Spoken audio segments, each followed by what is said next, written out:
What is up everyone, and welcome to some more F1 24 driver career mode, and we're here for round number 9 of our Formula 2 season. It's time for my home race. It's the British Grand Prix, and I'm very excited for this one. This is a track that historically in old Formula 1 games I've always gone very well at, and I'm hoping that we can continue that trend here today in Formula 2. Last time out, of course, we were at the Austrian Grand Prix. I managed to bag pole position there. We came through from 10th to 4th in the sprint race, and then we got the victory in the feature race as well. So yeah, very happy with how that went, and I'm hoping that with the good pace that we were showing here in practice to top the session, we will be able to deliver a good performance in quali and in both of the races as well. Kushmaini for some reason was disqualified there, which I don't really know why that's happened, but it has. So yeah, that's something that he will have to overcome, having a lack of running in practice, and we'll see what kind of performance he can deliver in qualifying now as we get ready to get into the first competitive session of the weekend. There I am with the purple and green helmet and all, and yeah, time to get down onto the track. So we start out on our first flying lap here, fresh set of soft compound tyres. And, well, I'm hoping that we can deliver a good run here. As I'm sure you all are aware by this point, you only get one set of tyres in one qualifying session in Formula 2. So this is it. This is the whole session. If we don't deliver now, then that will be it, and we will have to probably settle for a much lower grid spot than I would ideally want. So yeah, as we come on the run around the final corner, it's going to be a 141.1. And yeah, hopefully that will be good enough to see us up at the sharp end of the grid in the end of the session. However, I will potentially have time to get around and do another lap here, but I won't necessarily need it because it does look like we are already topping the session with only a few more cars left across the line on their final flying laps. And well, actually it's looking a little bit like I might not make it to the finish line here. A little bit embarrassing. I just left it slightly too late, and we were probably about half a second from crossing the line when the session ended. So yeah, no second run for me, but it doesn't matter. We've got pole position anyway. The grid is set then, so that just leaves the race itself. Join us tomorrow where we'll be live with all the action. Until then, goodbye. So that is going to be it for qualifying. Brad Benavidez down there in P12. A few of my closest rivals not having a particularly strong session either. Jahan Daruvala in P17, Ayumu Awasa in P21, Kushmaini and Victor Martins do make it into the top 10, so we will have to look out for them and potentially stave them off during the course of both of the races. But yeah, very optimistic that we'll be able to get some good points in the upcoming session. Hopefully even in the sprint race we'll be able to work our way through from P10 on the grid to hopefully bag at least a few points in that race as well, and we will see what we do as we get into the sprint. So it's all about speed in today's sprint race then. Not very many laps and no chance to get ahead on strategy. Who here today has the raw skill to take them to the top?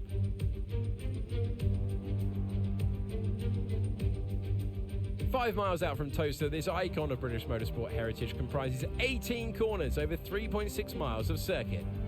Silverstone has been through several changes over its lifetime, with the start line now leading into Abbey, a fast right-hander for turn 1. But still there, of course, is the circuit's most famous and iconic sequence of corners, starting at Maggots, turn 10. In the commentary box, I'm Alex Jakes. Alex Brundle is alongside me, and now we've had sprints for years in Formula 2, but with a shorter race, how does that change your driving style? Try to leave reverse in the pit lane if you possibly can. You do not want to be going backwards from the front row of the grid. This is the moment where some drivers are able to snatch points they won't be able to later on. Right, mate, I know it's your home Grand Prix, but I want you to treat it like any other race. Let's not make any unnecessary risks, please. So we're going to be starting on those hard compound tyres, and we'll be going on those till the end of the race. They should make it to the end.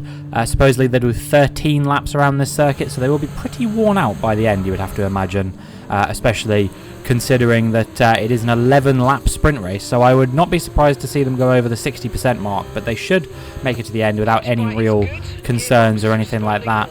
And yeah, we will see if we can fight our way towards the points. We've got to get ahead of Clement Novalak here, who of course was one of our earlier rivals in this season, and now Victor Martins, who's emerging as one of the rivals at the later part of this season. He's having a particularly strong season up there in the championship order. But we will see now what we can do as the lights come on.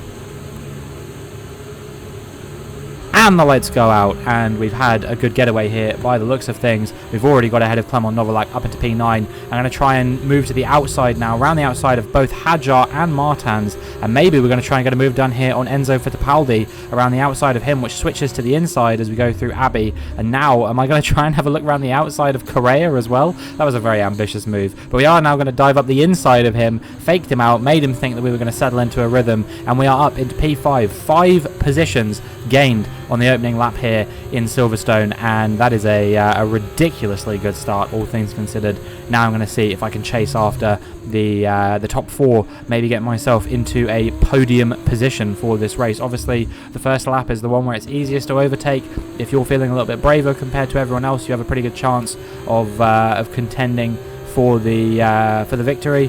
But yeah, we still will have a long way to go if we want to make our way into P1 here. So yeah, I think the podium is probably going to be the target here now. I would say I reckon I can make up 2 more positions on the drivers in front, Vesti and Vashaw, all the V's, and yeah, we'll see if we can get ahead of both of them. Kush Miney is up in P2 actually as well, so if we could outscore him today, that would be absolutely fantastic. That would be a great opportunity to extend our lead over him in the championship even further.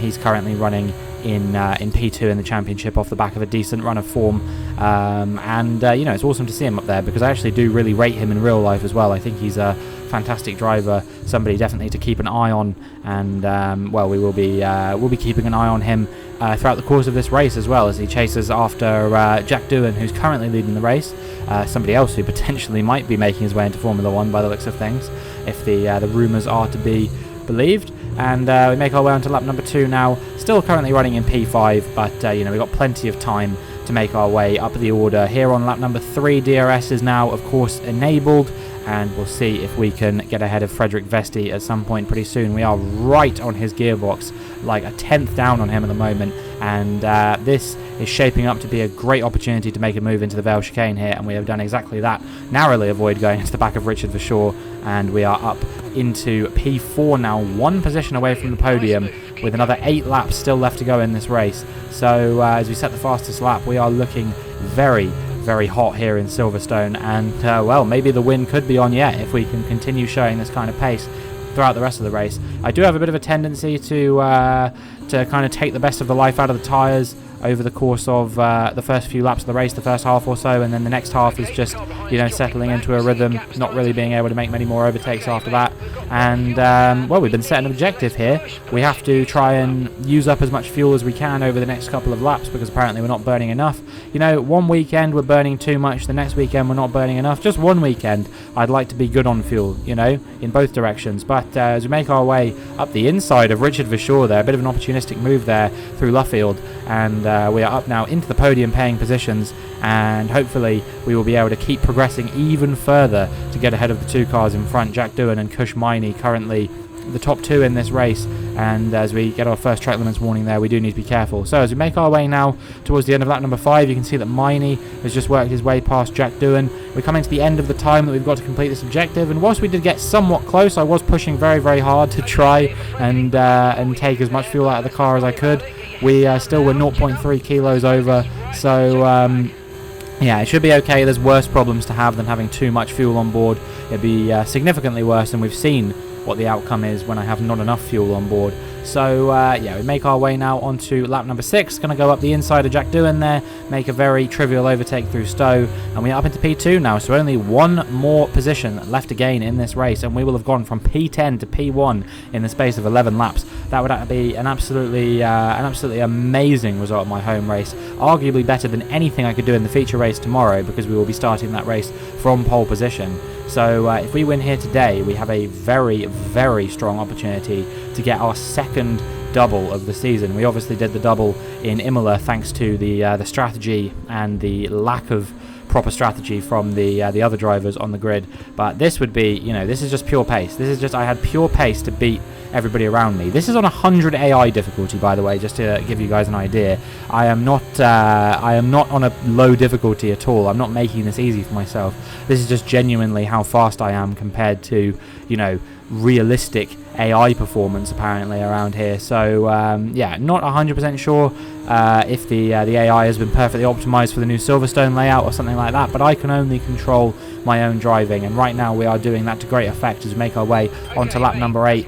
We've been set an objective to get ahead of Kushmaini before the end of lap number 10, start of lap number 11. And well, I think that should be realistically possible. We've been right up his gearbox for a couple of laps at this point. However, I've been struggling a little bit to get past him in the last couple of laps. It's just not really worked out for me so far. So I'm hoping, as we make our way onto lap number 10 now, that we should be able to get ahead of him sooner rather than later, because we realistically probably should have got ahead of him quicker than this. Pretty much everybody else we managed to overtake faster, and they were, with the DRS, in the DRS train. Miney, obviously, as the leader of the train, does not have DRS, so this is a bit perplexing as to why it's taken me so long. But surely, with this run that we've got on him, on the run up to Stowe, we should be able to get fully ahead of him by the time we make it to the corner, and indeed, we have made our way past Kushmaini, up into the lead of the sprint here in Silverstone. And wow, I mean, what a performance this race has been for me. I really couldn't have even predicted that the race was going to go half as well as this. I know we were dominant in qualifying, I know we were dominant in practice, I know we've had good pace around here all weekend, but this is above all estimations I could probably ever have given you for how well this race was going to go. We've not done anything like this so far in the first 8 race weekends of the season. The best that we've done is making our way sort of to the fringes of the podium in the sprint races, getting ourselves into like P4, P5, something like that. But getting a win is pretty baffling to me, I would say. I don't really count Imola, like I said, just because of the strategy there. But yeah, it looks like it's going to be completely uncontested from Kushmaini from this point onwards. No real issues whatsoever, and we should just be able now to make our way to the end with no real headaches whatsoever. I'm kind of in disbelief at this result, to be perfectly honest with you, and I think, based on the pace that we've shown here today, we should have a very, very comfortable time of things in the feature race as well, if things go the same there. So to make our way around the final corner, we're going to cross the line to take P1 here in the sprint, and hopefully the start of what will be my second double win in a Formula 2 weekend in this season. That is really incredible. Driver of the day, deservingly so, I would argue, and now we can look forward to the next one. A great win there for PHM by Charouz today. The carve through the grid in the sprint race offers them the opportunity to double up tomorrow by winning from feature race pole.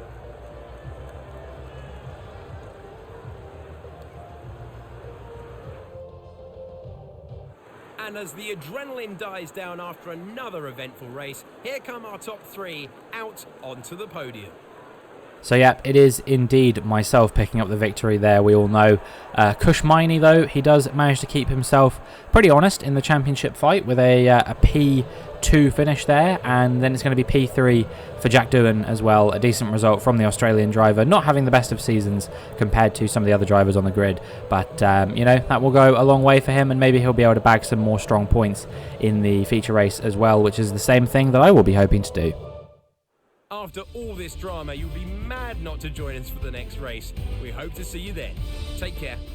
Yep, so we also got the fastest lap there, 11 points here, plus the 2 for the qualifying result as well. Brad Benavidez ended up not changing position really. He just finished in P12, having started P12. Ayumu Iwasa and Jahan Daruvula couldn't make their way into the points for sure, of course. Did grab some points, as did Martins. But yeah, I mean, this is just getting more and more dominant for us. We're already 70-something points ahead in the championship, and I think we really will have an opportunity to wrap things up entirely before the final race of the season, and then we're just racing for pride at that point more than anything. Racing to show that we can continue doing a professional job for the team, even when the pressure is off. This has been a championship where it has really been important for me to showcase a diverse range of skills, really, more than anything. Not just about simply have I got good pace, that kind of thing, but also, you know, can I give good feedback to the team in practice to be able to get ourselves you know, set up nicely over the course of the weekend. You know, am I good at overtaking, which it seems like, you know, on the face of it, maybe I'm a little bit aggressive if you saw the move on Zane Maloney in Austria. But, you know, generally speaking, here we got every overtake done without a hitch. We didn't really make contact with anyone. We were nice and clean. We only had one track limits warning, so, you know, we can be trusted to stay within the confines of the track when we're making our way through. You know, all of this stuff that is critical for a Formula 1 driver. We are showcasing all of it, and so I think we have a really good opportunity to get into Formula 1, but we'll see if we can deliver another win as we get into the feature race. It's Sunday, and that means it's race time here at Silverstone. As the cars are being prepared, let's join them trackside for the start of the race.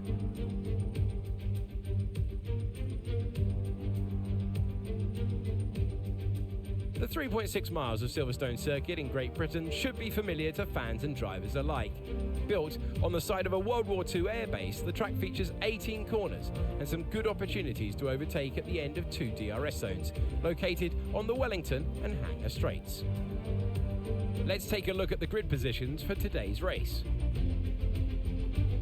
Robinson lines up on pole position, and it's Clement Novalak in P2. Looking down the rest of the grid, we have Martins, Hadjar, Enzo Fittipaldi, Vesti, Correa, Miney, Verschoor, Jack Doohan, Leclerc, Benavides, Jack Crawford, Ollie Behrman, and Pourchaire, Hauger, Deruvula, Zane Maloney, Stanek, Cordial, Awasa, and Ralph Boschon completes the grid. Now it's almost time to lights out, so let's get down to the track.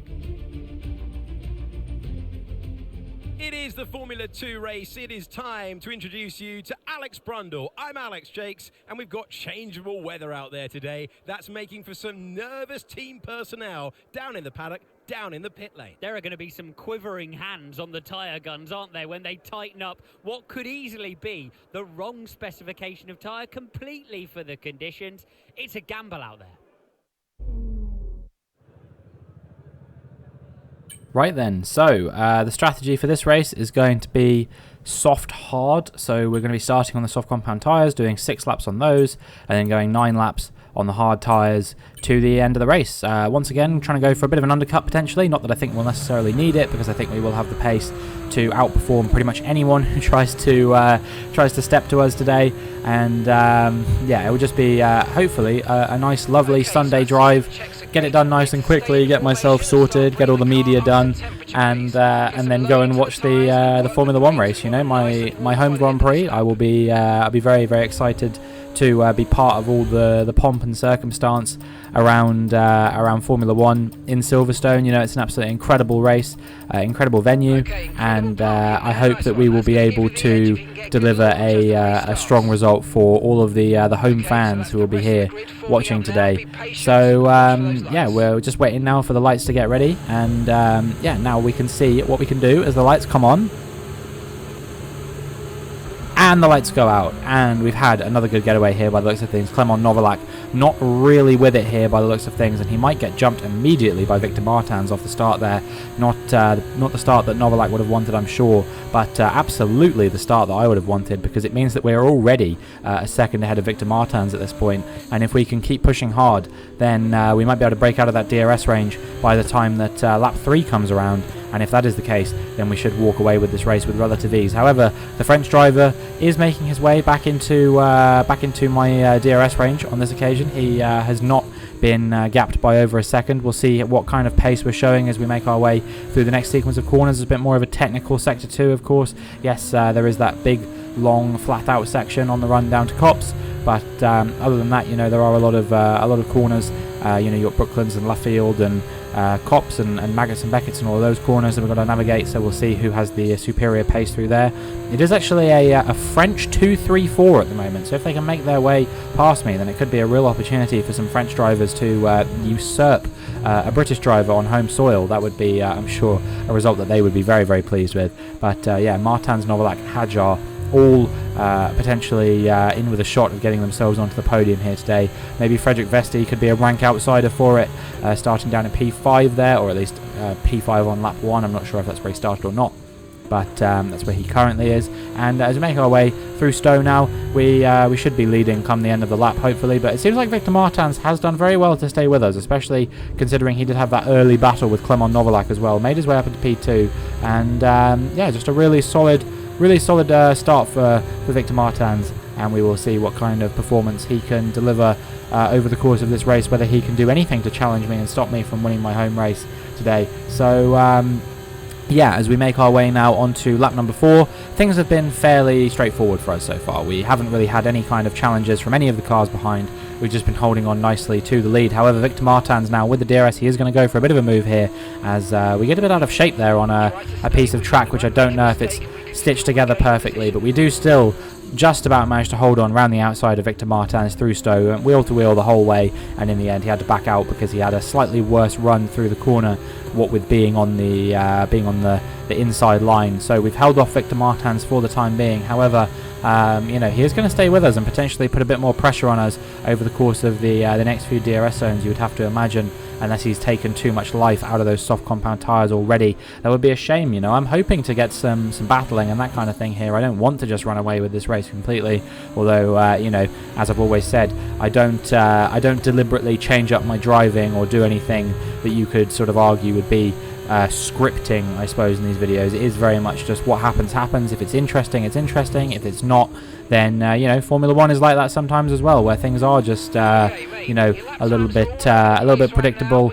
But we do have an objective here to hopefully set an average lap time of 146.3. However, that objective will almost certainly be postponed here as we come into the pit lane at the end of lap number 6, as was planned in the pit stop strategy that we set out at the beginning of the race. We are going to be going on to a set of hard compound tyres with the first car to come into the pit lane as usual. My strategy of boxing one lap earlier than everybody else in every race so far this season has proven to be a winning strategy. It's never gone poorly for me. The worst that ever happened was Baku, where we were in P17, we boxed a lap earlier, and we stayed in P17 basically. So yeah, I don't envision that we are going to have any issues as a result of pitting early, unless there's like a red flag or a safety car or something like that. But given that in the first 17 races of this season we've had no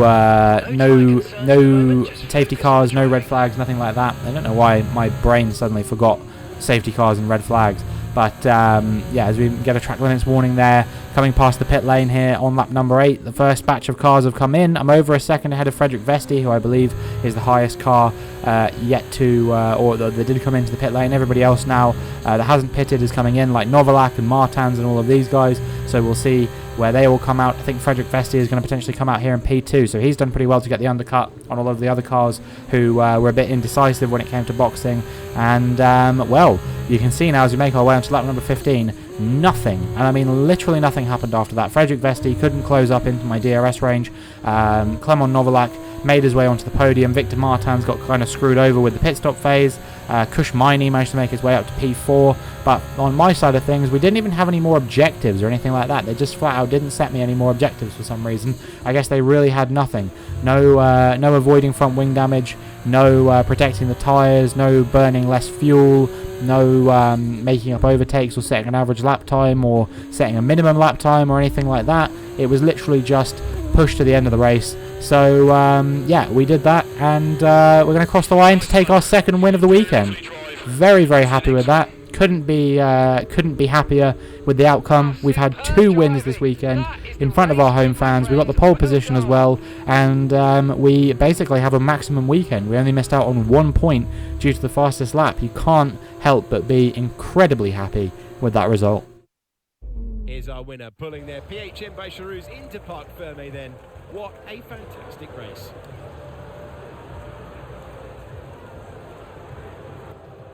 Are these just their couple of favourite racetracks? 3 wins in a row, good effort.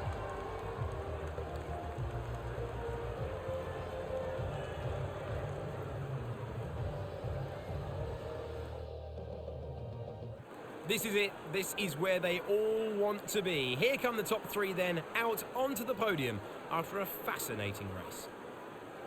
Yep, can't help but be incredibly happy with the outcome of the race today. Frederik Vesti ends up in P2, having done a better strategy than the rest of the drivers. Clement Novalak, despite the fact that he wasn't really on the advantageous strategy, he actually boxed a lap later than Frederik Vesti, still managed to find his way onto the podium in what has been probably, I would say, his best weekend of the season so far. And now we turn our attention to the Hungarian Grand Prix. After all this drama, you'll be mad not to join us for the next race. We hope to see you then. Take care. Well, there we go. 38 points over the course of the weekend. The only point we didn't get was the point for fastest lap in the feature race, which was claimed by Clement Novalak. Other than that, yeah, extremely happy with that. Martans, Vershaw, Miney all, of course, scored points here in the feature race today, but Iwasa could only make his way through into 19th. We had Johan Daruvula, who could only make his way up to 15th as well. So basically, a lot of the drivers who, I was potentially a bit nervous about in the championship. Let's see how far they are behind now. 90 points is the gap to Kush Miney.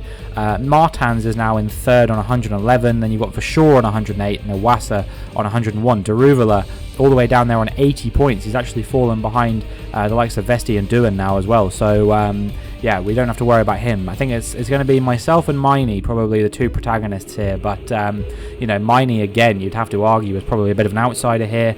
We still have enough points to win the Constructors on our own with the performances that the other teams have been showing. No team really has a team where both drivers are showing up to a strong level. You got Miney for Campos, but then Boschong's basically doing nothing. You got Vershaw in the VAR, but Correa is doing very little. You got Iwasa in the Dams, but Leclerc, yes, he's had not a feature race win, a sprint race win in Monaco, but still not just the kind of performance that he would want to be showing in Formula 2. And for us, we have just been absolutely walking away with this championship so far, but things may be about to get very, very spicy, because I've heard that, there is a rumour going around in the paddock at the moment, with Hungary being the next race, that one of the AlphaTauri drivers is going to be dropped for the next race and potentially replaced by another driver. It's looking like Nick De Vries, the level of performance that he's been showing in the 2023 season so far in Formula 1 is just not really at the level that you would be anticipating of a Formula 1 driver. Nick De Vries, of course, also a former very dominant Formula 2 champion, delivered an absolutely great result in 2019, I believe it was. He's been plying his trade in Formula E for a little while now and doing pretty good things. Obviously showed up in F1 in 2022 to get that points finish for Williams. That was a great result for him, but it's just not really worked out for him for whatever reason in Formula 1. And it seems like Helmut Marko has just kind of got this mentality of, why wait? Why give him a full season if it's clear that he's never really going to be good enough to deliver? So talk that he could be replaced, and maybe, I know obviously I'm not part of the Red Bull Driver Academy, but we'll see. Maybe they'll be able to work something out with the Ferrari Driver Academy to at least get me in for perhaps the remainder of the season or something like that, and then they can go from there. They can try and sit down and work a deal out whether I like driving for the team or something like that. I don't want to big myself up too much here, but look, I'm absolutely killing it right now in Formula 2. So surely teams would want me at their nearest possible convenience. That's kind of the thing that I would anticipate here, but we will see whether that works out. The goal for me, as ever, is still to try and get into that Haas seat, my favourite team in Formula 1. Maybe one day we can even dream of getting a seat in that Ferrari, but for now, like I said, we just have to continue doing a professional job as we've done here. Our overall rating has increased to 75 now, so we're starting to get up there in the leagues of the drivers who are actually in Formula 1. And, that is going to be it for this video. So if you enjoyed, please make sure you like and subscribe, and hopefully I will see you in the next one.